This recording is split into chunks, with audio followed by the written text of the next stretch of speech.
కృష్ణా జిల్లా గుడివాడలో కొనసాగుతున్న పోలింగ్ ఓటు వినియోగించుకుంటున్న పట్టభద్రులు 10 గ్రామీణ ప్రాంతాల్లో 13 పోలింగ్ కేంద్రాల ఏర్పాటు. కృష్ణా జిల్లాలో ఓటు హక్కును వినియోగించుకుంటున్న ఓటర్లు అవనిగడ్డ, నాగాయలంక, కోడూరు, చల్లపల్లిలో పటిష్ట భద్రత మధ్య పోలింగ్. ఉమ్మడి నల్గొండ, ఖమ్మం, వరంగల్లో ప్రశాంతంగా టీచర్స్ ఎమ్మెల్సీ పోలింగ్. ఓటు హక్కు వినియోగించుకుంటున్న 4089 మంది ఓటర్లు. కరీంనగర్లో కొనసాగుతున్న గ్రాడ్యుయేట్ టీచర్స్ ఎమ్మెల్సీ ఎన్నికలు. ధన్గర్వాడి స్కూల్కు పోటెత్తిన ఓటర్లు. సూర్యాపేట జిల్లా హుజూర్ నగర్లో టీచర్ ఎమ్మెల్సీ పోలింగ్. పటిష్ట భద్రత మధ్య కొనసాగుతున్న ఎన్నికలు. సిద్దిపేట జిల్లాలో ప్రశాంత వాతావరణంలో ఎమ్మెల్సీ ఎన్నికల polling. 40 graduate, 23 teacher MLC polling కేంద్రాల ఏర్పాటు. నల్గొండ జిల్లా నకిరేకల్ ప్రభుత్వ పాఠశాలలో పోలింగ్ కేంద్రం. ఎన్నికల తీరు, కేంద్రాన్ని పరిశీలించిన అధికారులు. హన్మకొండ కాకతీయ డిగ్రీ కాలేజీలో పోలింగ్. ఎన్నికల సరళిని పరిశీలించిన కలెక్టర్ పి ప్రావీణ్య. అనకాపల్లి జిల్లా గోవాడ షుగర్ ఫ్యాక్టరీ వద్ద రైతుల ఆందోళన. చెరుకు యార్డుల్లో చెరుకు ఎండిపోతుందని ఆవేదన. ఆందోళన నేపథ్యంలో భారీగా ట్రాఫిక్ జామ్. ఎస్ఎల్బీసీ టన్నెల్లో కొనసాగుతున్న రెస్క్యూ ఆపరేషన్.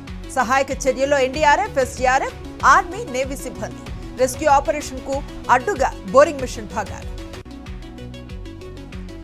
రేపు గాంధీ భవన్ లో టీపీసీసీ విస్తృత స్థాయి సమావేశం. హాజరు కానున్న PCC chief, CM, incharge Meenakshi Natarajan, మంత్రులు, ఎంపీలు, ఎమ్మెల్యేలు, ఎమ్మెల్సీ. గుజరాత్ సూరత్ లో భారీ అగ్ని ప్రమాదం. టెక్స్టైల్ షాపులో భారీగా ఎగిసి పడుతున్న మంటలను అదుపు చేస్తున్న 15 ఫైర్ ఇంజిన్స్.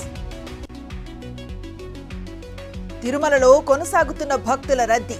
7 కంపార్ట్మెంట్లలో వేచి ఉన్న భక్తులు. శ్రీవారి దర్శనానికి 8 గంటల సమయం. 45 రోజుల పాటు మహత్తరంగా సాగిన మహాకుంభమేళా. 66.21 కోట్ల మంది భక్తులు పుణ్య స్నానాలు ఆచరించారన్న యూపీ అధికారులు. అస్సాం మేరీగావ్ జిల్లాలో భూ ప్రకంపనలు. అర్ధరాత్రి 2 గంటల 25 నిమిషాలకు కంపించిన భూమి. భూకంప తీవ్రత రిక్టార్ స్కేల్ పై 5గా నమోదు. ఢిల్లీ ఎయిర్పోర్ట్ లో బంగారం పట్టివేత. గుట్టుగా ఖర్జూరంలో తరలిస్తున్న 172 గ్రాముల గోల్డ్ సీజ్. ఛాంపియన్స్ ట్రోఫీలో ఇవాళ పాకిస్తాన్ వర్సెస్ బంగ్లాదేశ్. రావల్పిండి వేదికగా ఆఖరి పోరు. స్వల్ప లాభాల్లో కొనసాగుతున్న స్టాక్ మార్కెట్స్. సెన్సెక్స్ 22.15, నిఫ్టీ 7.50 పాయింట్ల ప్రాఫిట్. తెలంగాణలో రోజు రోజుకు పెరుగుతున్న ఎండల తీవ్రత. మార్చి 2 వరకు జాగ్రత్తగా ఉండాలని వాతావరణ శాఖ అధికారుల సూచన. పలు ప్రాంతాల్లో 37 నుంచి 40 డిగ్రీల వరకు ఉష్ణోగ్రత నమోదయ్యే ఛాన్స్.